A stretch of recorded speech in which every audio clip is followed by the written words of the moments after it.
Good morning children. Last class हमने उद्यमी नर प्रारंभ किया था कविता, जो कि रामधारी सिंह दिनकर जी की लिखी हुई कविता है, जिसमें हमने उद्यमी नर अर्थात परिश्रम व्यक्ति की जो विशेषताएं होती हैं उनको 3 पैराग्राफ में पढ़ा है। आज हम लास्ट 3 पैराग्राफ देखेंगे और समझने की कोशिश करेंगे कि कवि ने यहाँ पर क्या बताने का प्रयत्न किया है। ठीक है, तो है भाग्यवाद आवरण पाप का और शस्त्र शोषण का, जिसमें रखता दबा एक जन से भाग दूसरे जन का। पूछो किसी भाग्यवादी से यदि विधि अंक प्रबल है, पद पर क्यों देती ना स्वयं वसुधा निज रत्न उगल है। यहाँ पर कवि जो है उन भाग्यवादियों की चर्चा कर रहे हैं जो ये मानते हैं, उन धनवान व्यक्तियों की चर्चा कर रहे हैं जो ये मानते हैं कि वो भाग्यवादी है, अर्थात उनके भाग्य में केवल सुख को ही भोगना लिखा हुआ है, दूसरों के परिश्रम पर राज्य करना ही लिखा है। ठीक है, तो ऐसे व्यक्ति जो दूसरों पर राज्य करते हैं, जो दूसरों के शोषण पर जो है अपने सपनों के महलों को बनाते हैं, ऐसे भाग्यवादी को संबोधित करते हुए कवि कर रहे हैं कि जो भाग्यवादी होता है क्या करता है, अपने जो भाग्यवादी जो है भाग्यवादी जो धनी व्यक्ति होता है, वो धनी व्यक्तियों के लिए क्या करता है, वो पाप को अपने छिपाने के लिए धनी व्यक्ति जो होता है, भाग्यवादी धनी व्यक्ति जो होता है, अपने पाप को छिपाने के लिए छिपाने का जो पर्दा होता है, छिपाने के लिए जो आवरण का उपयोग करता है, अर्थात और दूसरों की कमाई को स्वयं हड़पने का जो एक शस्त्र वो उसने बना लिया है अपने भाग्यवाद को।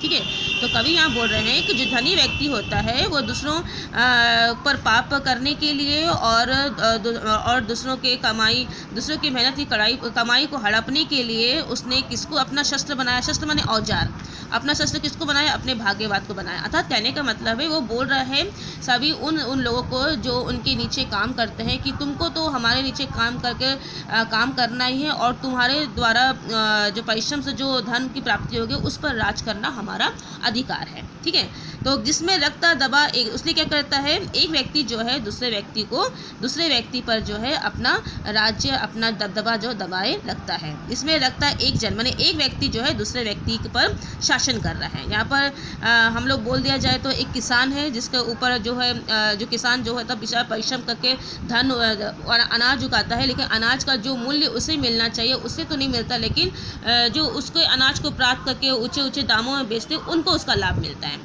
तो ऐसे भाग्यवादियों की चर्चा कवि यहाँ पर कर रहे हैं। तो कवि बोल रहे हैं पूछो किसी भाग्यवादी से, कवि बोल रहे हैं कि हमें उस भाग्यवादी व्यक्ति से पूछना चाहेगा कि यदि उसके विधि अंग मतलब भाग्य जो ब्रह्मा जी के द्वारा लिखा गया जो किस्मत है उसको बोला गया है, यदि उसके भाग्य में सब कुछ लिखा हुआ है, धन ही धन, हर तरह के सुख सुविधाएं लिखी है, तो फिर वो दूसरों का शोषण क्यों कर रहा है, क्यों दूसरों के मेहनत पर आकर जो है अपने आप को धनवान बना रहा है। उसको ऐसा नहीं करना चाहिए।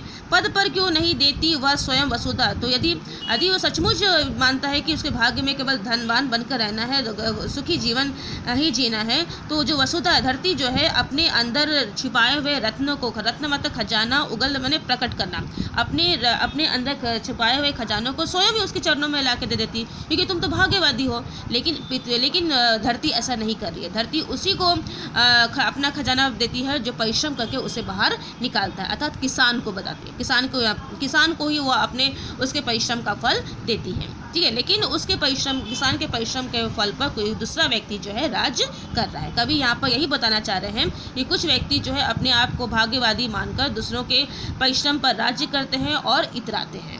ठीक है, जो कि बिल्कुल भी गलत है। उपजाता क्यों विभव प्रकृति को सींच व जल से। अब यहाँ पर किसान की बात हो रही है। जो किसान जो होता है, जो प्रकृति के जो धन है, प्रकृति के अंदर छुपा हुआ जो खजाना है, उसको अपने परिश्रम के बल से ही उसके अंदर से बाहर निकालता है, अपने परिश्रम के जल से सींच कर जो है उसे बाहर निकालता है। धरती पर वो फसल को उत्पन्न करता, अनाज को बोता है, और जब वो अनाज प्रकट होता है तो अनाज से जो मिलने वाला धन है उस पर कोई और राज्य कर रहा है। ठीक है, क्यों ना उठा लेता निज संचित कोश भाग्य के बल से। तो कवि बोल रहे हैं कि यदि भाग्यवादी व्यक्ति ये समझता है कि उसके भाग्य में सब कुछ लिखा हुआ है, तो वो अपने भाग्य के बल से ही धरती के अंदर छुपे हुए खजाने वो प्राप्त क्यों नहीं कर लेता है, क्यों उसे किसान का सहारा लेना पड़ रहा है। ठीक है, क्यों दूसरों के परिश्रम का सहारा लेना पड़ रहा है। एक मनुष्य संचित करता है, यहाँ पर कवि बोल रहे हैं कि एक मनुष्य जो है संचित कर रहा है, माने एक मनुष्य जो है माने एक परिश्रम करके उस संचित खजानों को बाहर निकाल रहा है, और दूसरा व्यक्ति जो है अब पाप करके जो है पाप के बल से जो है उसके परिश्रम को हड़प रहा है, जो कि बिल्कुल भी गलत है।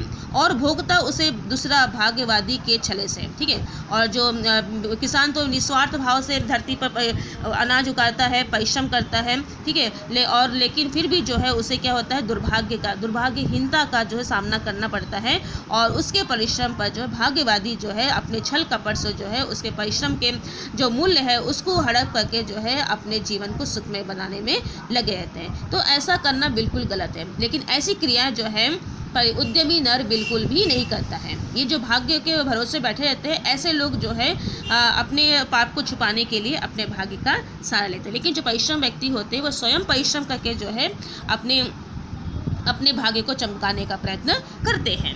पर नर समाज का भाग्य एक है। कभी बोल रहे हैं कि हर मनुष्य, जब भगवान ने सभी के भाग्य को अच्छा बनाया, लेकिन कोई व्यक्ति जो है उसे अपने परिश्रम से बहुत अधिक उज्जवल बना देता है, और कोई जो है अपने परिश्रम को सही से उपयोग नहीं कर पाता है। और कुछ मनुष्य ऐसे, और हम सभी मनुष्य जो है अपने भाग्य से ही, अपने परिश्रम से ही इस समाज को भी एक अच्छा रूप दे सकते हैं। वह श्रम और बहुबल, जो उद्यमी नर होता है वो अपने श्रम से, अपने भुजबल मतलब अपने हाथों के बल से अब इस समाज को भी एक नया भाग्य दे सकता है, जिसके सम्मुख झुकी हुई पृथ्वी विनित नभ तलबीर। तो ऐसे जो व्यक्ति जो है परिश्रम करते हैं और जो अपने श्रम जल से धरती के ऊपर जो अनाज को उत्पन्न करते हैं, उसके सामने जो है, उसके परिश्रम के सामने जो है धरती भी जो है, पृथ्वी जो है वो भी झुकती है, और साथ ही नभ माने आकाश जो तल है वो भी उसके सामने बहुत ही मधुर हो जाता है। माने वो भी जो है उसके परिश्रम को देकर वर्षा देती है, जो भी प्रकृति का जो भी क्रिया है वो सब करती है, ठीक है।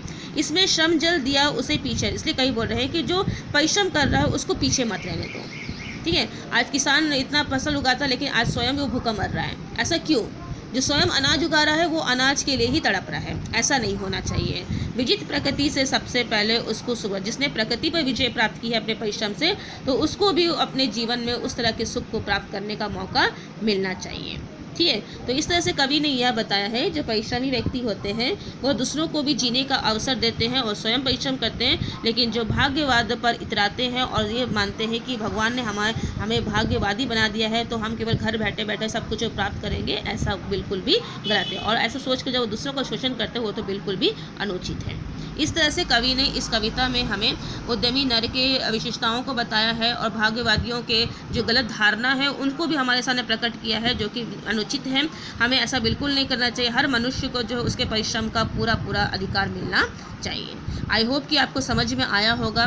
ध्यान से पढ़िए, सुनिए और देखिए। यदि कोई प्रॉब्लम होता है तो लाइव क्लास में आप मुझे पूछ सकते हैं। Okay, thank you.